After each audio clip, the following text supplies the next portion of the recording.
రెహానా, మొత్తానికి last 3 డేస్గా phone ట్యాపింగ్లో counter attack జరుగుతుంది. మంత్రి ఫోన్లు ట్యాప్ చేస్తున్నారు రేవంత్ రెడ్డి అని మొన్న కేటీఆర్ ఆరోపించడం, దాని తర్వాత ఒక పత్రికలో ఒక కథనం రావడం, అది సీఎం రేవంత్ రెడ్డికి సంబంధించిన సామాజిక వర్గానికి సంబంధించిన మంత్రులు ఇద్దరు ఫోన్లో మాట్లాడుకుంటే ఒక మంత్రిని రేవంత్ రెడ్డి పిలిచి హెచ్చరించాడు, నువ్వేం ఫోన్లో మాట్లాడావో నాకు తెలుసు అని చెప్పి. ఆ మంత్రి బయటికి రాలేదు, బట్ ఆ పత్రిక కథనాన్ని ప్రధానంగా బీఆర్ఎస్ హైలైట్ చేస్తుంది. సో ఇప్పుడు ఫోన్ ట్యాపింగ్లో వీళ్ళు రివర్స్ అటాక్ చేస్తున్నారు. అదే సామాజిక వర్గానికి సంబంధించిన వ్యక్తి మంత్రి అంటే ముగ్గురే ఉన్నారు. అదే సామాజిక వర్గం, కోమటిరెడ్డి వెంకటరెడ్డి, పొంగులేటి శ్రీనివాసరెడ్డి, ఉత్తమ్ కుమార్ రెడ్డి. సో వీళ్ళ ముగ్గురులో ఇద్దరు ఫోన్ కాల్ మాట్లాడుకుంటే అది రేవంత్ రెడ్డికి వ్యతిరేకంగా మాట్లాడుకుంటే నా గురించి ఎందుకు నెగిటివ్గా మాట్లాడుతున్నారు, నాకు అన్ని విషయాలు తెలుసు అని ఒక మంత్రిని పిలిచి రేవంత్ రెడ్డి హెచ్చరించాడని ఒక పత్రిక రాసింది. అది వాస్తవమా కాదా అన్నది అల్టిమేట్గా తేలుతుంది. బట్ బీఆర్ఎస్ దాన్ని క్యాపిటలైజ్ చేసుకునే ప్రయత్నం చేస్తుంది లాస్ట్ 2 డేస్ నుంచి. మేమే కాదు ఫోన్ ట్యాపింగ్ మీరు చేస్తున్నారు అని చెప్పి. సో అంటే ఏమంటారు, వీళ్ళు వాళ్ళని కాదు, ఒక విధంగా చెప్పాలంటే అందరూ చేస్తారు ఫోన్ ట్యాపింగ్. ఏమైపోయిందంటే గతంలో దేశ భద్రత గురించి చేసేవాళ్ళు ఇప్పుడు ఏమంటారు రాజకీయాల కోసం చేస్తున్నారు. అంటే తప్ప మంచా చెడ అంటే ఏమవుతుందంటే ప్రభుత్వాలు ఇప్పుడు ఎగ్జాంపుల్ ఓటుకు నోటు వ్యవహారం ఉంది స్టీఫెన్సన్ రేవంత్ రెడ్డికి సంబంధించి. అది ఎట్లా తెలిసింది రేవంత్ రెడ్డి స్టీఫెన్సన్ దగ్గరికి వెళ్ళబోతున్నాడు? వీళ్ళు చెప్పేది ఏంటంటే స్టీఫెన్సన్ చెప్పారు మాకు అని చెప్పి.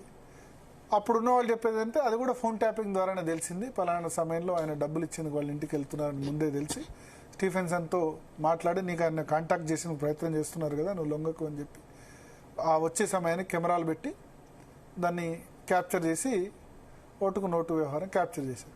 అప్పుడు ఆ పాయింట్ ఆఫ్ వ్యూలో ఆలోచిస్తే కేసీఆర్ ప్రభుత్వం వచ్చి 6 నెలలు అయింది, టీడీపీ ఇక్కడ ఇన్స్టెబిలైజ్ చేసి కూలగొట్టాలని ప్రయత్నించింది ఇక్కడ ప్రభుత్వాన్ని. ఆ సమయంలో ప్రభుత్వం కూలగొడితే డెఫినెట్గా కేసీఆర్ మీద సింపతి వచ్చేది. అండ్ ఆ ప్రభుత్వం కూలగొట్టకుండా కేసీఆర్ సమర్థంగా వ్యవహరించారు, అప్పుడు ఫోన్ ట్యాపింగ్ కరెక్ట్ అయింది. కానీ కొన్ని సందర్భాల్లో ఈ ప్రతి ఒక్కరి ఫోన్ను వ్యక్తిగత స్వేచ్ఛను హరించడం తప్పు అవుతుంది. సో ఈ ప్రభుత్వం ఆ ప్రభుత్వం అనే కాదు, phone tapping is a continuous process. దీనిలో లీగల్ ఇల్లీగల్ రెండింటి మధ్యనే తేడా ఉంది. లీగల్గా జరిగేది ఇల్లీగల్గా జరిగేది, ఇల్లీగల్గా కూడా చేస్తున్నారు. ఇజ్రాయెల్ టెక్నాలజీ తీసుకొచ్చి కేంద్ర ప్రభుత్వం కూడా పెగాసస్ మన ఫోన్లో ఏదో ఒక వాట్సాప్లోనో లేకపోతే మెసేజ్ వస్తుంది, క్లిక్ చేస్తే స్పైవేర్ వచ్చేస్తుంది, దానిలో మన ఫోన్ మొత్తం ట్రాక్ అయిపోయింది. దానిలో జర్నలిస్టులు ఉన్నారు, రాజకీయ నాయకులు ఉన్నారు. అంటే అందరూ ఏదో తప్పుడు పనులు చేస్తున్నారని కాదు ఇక్కడ, బట్ ప్రైవసీ అన్నది ఉంటుంది కదా, ప్రతి వ్యక్తికి ప్రైవసీ అన్నది ఉంటుంది కదా, ఎవరితో మాట్లాడుతున్నారు. ఎందుకంటే ఇప్పుడు రాజకీయాల్లో ఉన్న వ్యక్తులు డెఫినెట్గా ఒక వ్యక్తి గురించి థర్డ్ పర్సన్ గురించో వ్యక్తి గురించో వేరే విధంగా మాట్లాడుకుంటూనే ఉంటారు. అది ఆ ప్రభుత్వమైనా ఈ ప్రభుత్వమైనా జర్నలైజ్. కానీ పాత ప్రభుత్వం నవంబర్ 1 నుంచి 30th మధ్య ముఖ్యంగా ఎలక్షన్ సమయంలో మావోయిస్టుల పేరు చెప్పి చాలామంది పేర్లు నేను చెప్పినట్టు పిసిసి చీఫ్ మహేష్ కుమార్ గౌడ్, బండి సంజయ్, రేవంత్ రెడ్డి అందరి ఫోన్లు కూడా ట్యాప్ చేసిందన్నది ఆరోపణ. సిట్ అయితే విచారణ జరుపుతుంది. ప్రభాకర్ రావు వచ్చిన తర్వాత విచారణ వేగవంతమైంది. ఇవన్నీ రోజు పత్రికల్లో లీక్స్ బదులు యాక్షన్ ఎక్కువ ఉంటే గనక దాన్ని లీగల్గా ప్రూవ్ చేసి దానికి బాధ్యుల్ని దోషుల్ని గనక శిక్షిస్తే కనుక, ఎందుకంటే భారతదేశంలో ఇంతవరకు ఫోన్ ట్యాపింగ్ వ్యవహారంలో నాకు తెలిసి అయితే ఎవరు జైలు పాలు కాలేదు. ఫోన్ ట్యాపింగ్ చేశారని ఆరోపణ వస్తే 1980sలో రామకృష్ణ హెగ్డే రిజైన్ చేశారు కర్ణాటక ముఖ్యమంత్రిగా. సో దాని తర్వాత అప్పుడు ఏంది ల్యాండ్ ఫోన్ మాత్రమే ఉండేది రామకృష్ణ హెగ్డే సమయంలో, దాన్ని ట్యాప్ చేశారంటే ఆయన రాజీనామా చేశారు ముఖ్యమంత్రిగా. కానీ ఎవరు కూడా కోర్టులో ఏ ప్రభుత్వం కూడా ఏ వ్యక్తి కూడా ఇంతవరకు గిల్టీగా ప్రూవ్ కాలేదు.